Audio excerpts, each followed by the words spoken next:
Now, this traditional classification scheme has now been changed due to increasing, as I told you in the very beginning, there's so much focus on gender identity, and it may not be so prevalent in our country, but if you write RCOG or other international exams, you find there's a separate, I mean, there's in the OSCEs and MRCOG, there's a separate station on dealing with these kind of problems with gender identity.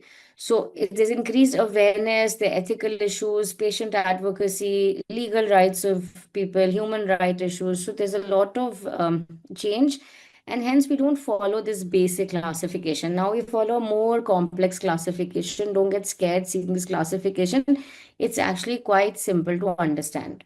How has the classification been made? Look at the top. It's based on the genetic sex. So you have 46XX. Okay.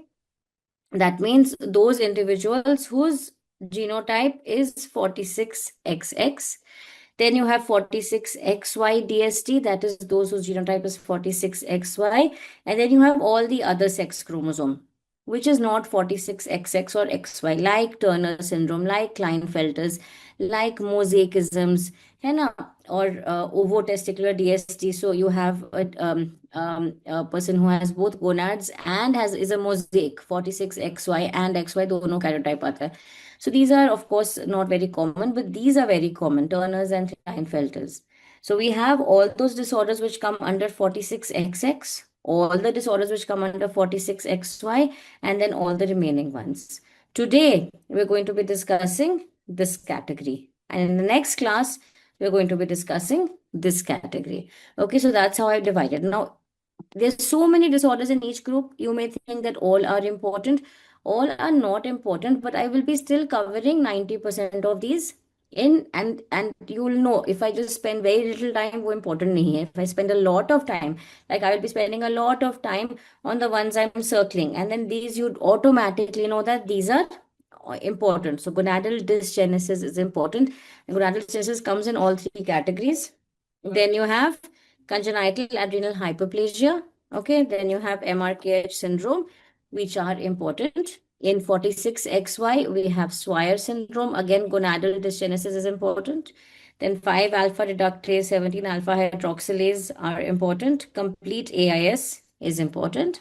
And of course, these two are important. So you know, and you would be reading also that you at least coming across these terminologies more frequently than the others. But yes, I will probably be touching on all of them little bit. Okay.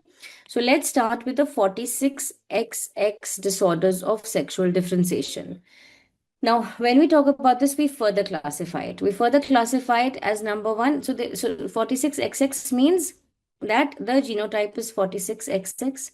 Okay, but they are disorders of sexual differentiation. That means there's something in the phenotypic characteristics which is probably not female. She should appear like a female, but she's not. There's some problem in the external or the internal genitalia.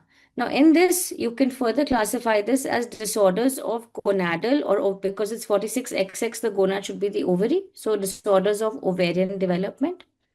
Then we have another subcategory called androgen excess. Okay, and this is in fact amongst all the DSDs, this is one of the most common cause of DSD. So androgen excess, and this androgen excess can start in utero. That's why we have fetal origin, where we have congenital adrenal hyperplasia. We have fetal-placental origin, and then we have maternal origin. Then we have other disorders like MRKH. Now, MRKH externally also appears like a female. So it's not really a DSD, because MRKH में क्या होता है? Mullerian agenesis. So the Mullerian duct is absent. So but secondary sexual characters are proper. Ovary is there. So she'll appear everything like a female. The only thing is the vagina is blind. So there's a blind ending or a very small vagina. And hence this comes under this category of disorders. Then you have other things like Merck's cloacal extrophy. But primarily, this is how we classify 46XX DSD.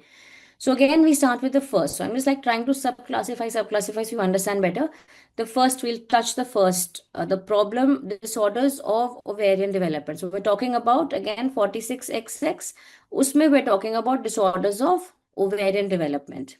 Usme, the first one is what we earlier called as true hermaphrodite. So if you remember the earlier classification, true hermaphrodite, It's in the new classification, this is called as ovotesticular development. Both ovary and testes are there, and 90% of true hermaphrodites have a karyotype 46XX. If you go to the 46XY classification, here also we have ovotesticular disorder. यहाँ पे भी है, but यहाँ पे it is not, I mean 46XY true hermaphrodite is rare. It is more commonly 46XX. ठीक है, but दोनों में आएगा 46XX it will also be there, 46XY it will also be there. Then we have something called testicular DSD. That means 46XX male sex reversal. It should have been the ovary. It's because it's 46XX, but somehow the testes develops. Okay. And then we have what is called as pure gonadal dysgenesis. When we talk about gonadal dysgenesis, and I have discussed this in primary amenorrhea, we have three types of gonadal dysgenesis. We have pure, which is 46XX. Then we have mixed, which is 46XY or Swire syndrome. And then we have our Turner syndrome. Okay, that is 45XO. So we have these three. So here we'll be talking about pure 46XX gonadal dysgenesis. What is basically happening here? In 46XX gonadal dysgenesis, you have the ovary is the gonad, but the ovary is dysgenetic. So the ovary is not functional. So how will, but the Mullerian duct is there, so the internal genitalia is female, external genitalia is female. The only thing is this woman or this girl will have secondary sexual characters absent. So she's going to present at puberty with delayed puberty or delayed periods with primary amenorrhea. So this is how this girl is going to present with absent secondary sexual characters. Okay, in fact, all gonadal dysgenesis are going to present with absent secondary sexual characters and primary amenorrhea at the time of puberty. Okay, so this is 46XX.